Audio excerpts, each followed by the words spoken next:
Cross country. In this video, I'm going to let you know what you need to know beforehand, some tips for the race itself, and then why I do cross country, you know, how it helps me prepare for my sub 3 hour marathon. So let's go get stuck in.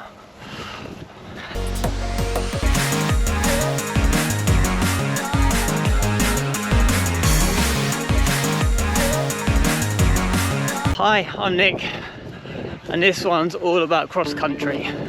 So I'm here today at Cheshunt Park for the first cross country race of the 23-24 season. So I thought, what better time to do a video about cross country. So, a few things to know. So to take part, you need to be part of a UK athletics affiliated running club. Now there's plenty of good reasons to join a running club, but being able to do cross country is another one. Usually cross country races are between about 5 and 7.5 miles, so 8 to 12k. A quick shout out to Run Equal, as sometimes depending on your gender you have to run different lengths of races. But Run Equal campaign is to equalise the distance, so sometimes you might get a race number, sometimes you don't. So for this one today we don't have race numbers, and you just get like a token at the end to let you know where you finished.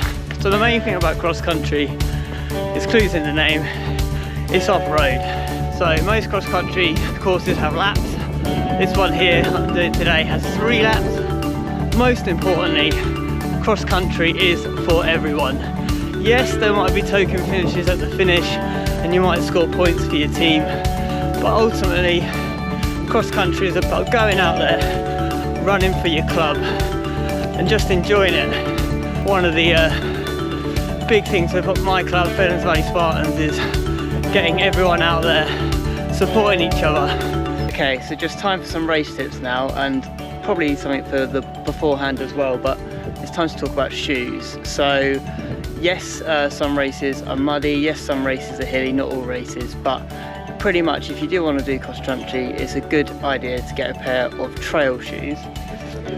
So a couple of shoes to show you. So these are Innovate Rock Lights 305s, so they're quite good in between your shoes. So I don't know if you can see the kind of underneath there, but it's fairly grippy, but not too hardcore. And then I've also got some other Innovates. These are Mud Claws, I believe, and so yeah, they're pretty more hardcore really in terms of particularly muddy courses. So yeah, it's good to have an option of shoes if you can.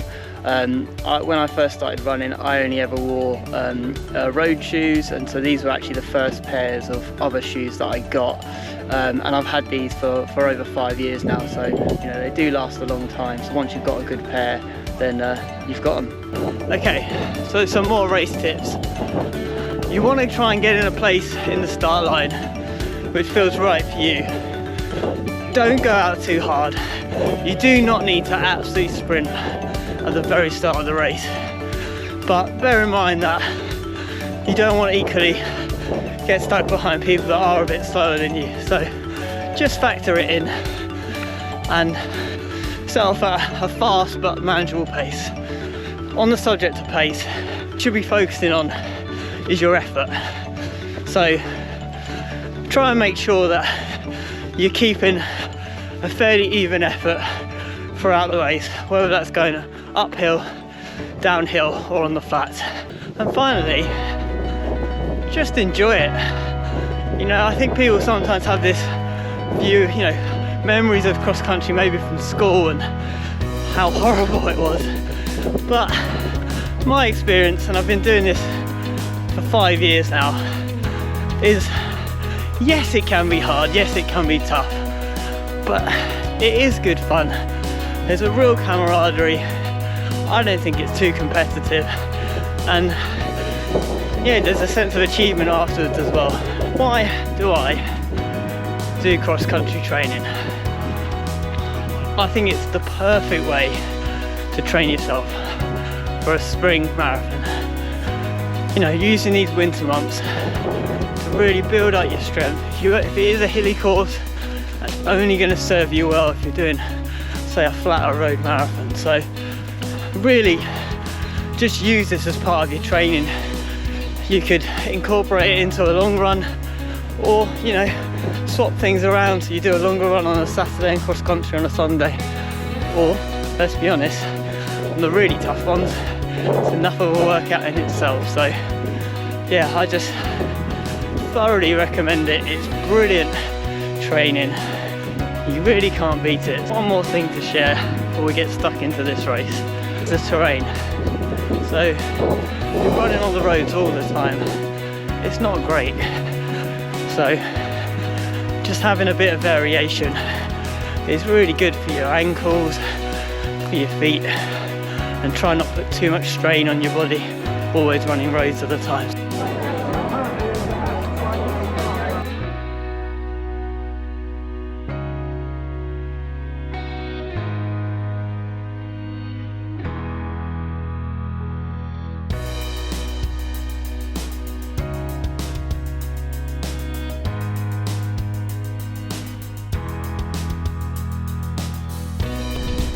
Mile 1, 6:38, beautiful day. Mile 2, 6:35, going uphill. From point past mile 3, 6:38 I think. Final lap. Yeah, just started. Mile 4, 6:51, something like that. We're slowing down, not far to go. This is it, into the finish. Keep going AJ, on YouTube mate. 31:29, I'll take that. It's good fun, honest. Go do cross country. So I'm back home, back in the garden after today's cross country. First time actually using the GoPro out on a running course, so that was interesting, mixed results shall we say, but yeah, good prep ahead of doing the Stevenage Half Marathon.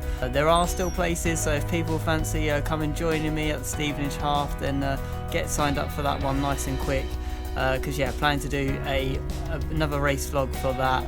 In the meantime, thanks again for watching. Please subscribe to the channel if you haven't already.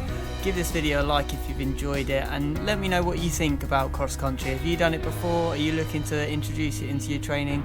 Let me know in the comments below, and I'll see you soon.